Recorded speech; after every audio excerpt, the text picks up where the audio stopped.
ದಾಂಡೇಲಿ ತಾಲೂಕಿನ ಹಾಲಮಡ್ಡಿಯಲ್ಲಿ ಮುಂದುವರೆದ 4ಕ್ಕೆ ಎಸೆಯಲಾಗಿದ್ದ ಮಗುವಿನ ಶೋಧ ಕಾರ್ಯಾಚರಣೆ. ಮಗುವನ್ನು ಬಾಯಲ್ಲಿಟ್ಟುಕೊಂಡಿರುವ ಮೊಸಳೆ.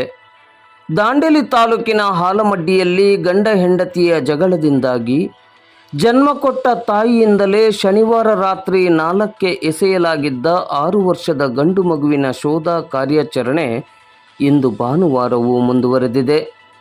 ದಾಂಡೇಲಿ ಗ್ರಾಮೀಣ ಠಾಣೆಯ ಪೊಲೀಸ್ ಅಧಿಕಾರಿಗಳು ಮತ್ತು ಸಿಬ್ಬಂದಿಗಳು, ಅಗ್ನಿಶಾಮಕ ದಳದ ಅಧಿಕಾರಿಗಳು ಮತ್ತು ಸಿಬ್ಬಂದಿಗಳ ನೇತೃತ್ವದಲ್ಲಿ ಸ್ಥಳೀಯ ಮುಳುಗು ತಜ್ಞರ ಸಹಕಾರದಲ್ಲಿ ಮಗುವಿನ ಶೋಧ ಕಾರ್ಯಾಚರಣೆ ಭಾನುವಾರ ಬೆಳಿಗ್ಗೆ 8 ಗಂಟೆಯ ನಂತರವೂ ಮುಂದುವರೆದಿದೆ.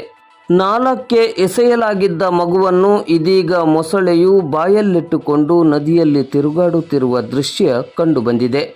ಮೊಸಳೆಯಿಂದ ಮಗುವನ್ನು ಬಿಡಿಸಿಕೊಂಡು ಬರುವ ಪ್ರಯತ್ನ ನಡೆಯುತ್ತಿದ್ದು, ಸ್ಥಳದಲ್ಲಿ ಪೊಲೀಸರು ಹಾಗೂ ಅರಣ್ಯ ಇಲಾಖೆಯ ಅಧಿಕಾರಿಗಳು ಮತ್ತು ಸಿಬ್ಬಂದಿಗಳು ಉಪಸ್ಥಿತರಿದ್ದು ಮುಂದಿನ ಕ್ರಮವನ್ನು ಕೈಗೊಂಡಿದ್ದಾರೆ. ಒಟ್ಟಿನಲ್ಲಿ ಗಂಡ ಹೆಂಡತಿಯ ಜಗಳ ಮುಂದೆ ಬಾಳಿ ಬದುಕಬೇಕಾಗಿದ್ದ ಮಗುವಿನ ಜೀವಕ್ಕೆ ಕಂಟಕ ತಂದಿರುವ ಅಮಾನವೀಯ ಮತ್ತು ಆಘಾತಕಾರಿ ಘಟನೆ ನಡೆದಿರುವುದು ದುರ್ದೈವವಾಗಿದೆ.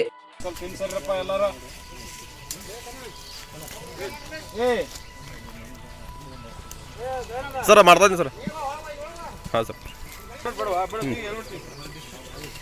ಯಾವ್ರಿಗೊಂದು ಲೈಫ್ ಜಾಕೆಟ್ ಕೊಡ್ರಿ. ಒಂದು ಲೈಫ್ ಜಾಕೆಟ್ ಏ ಪಾತಾಳ ಕಡೆ ಕೊಡ್ತಾರ ತಡಿ, ಅಲ್ಲೇ ಹಾಕ್ರಿ.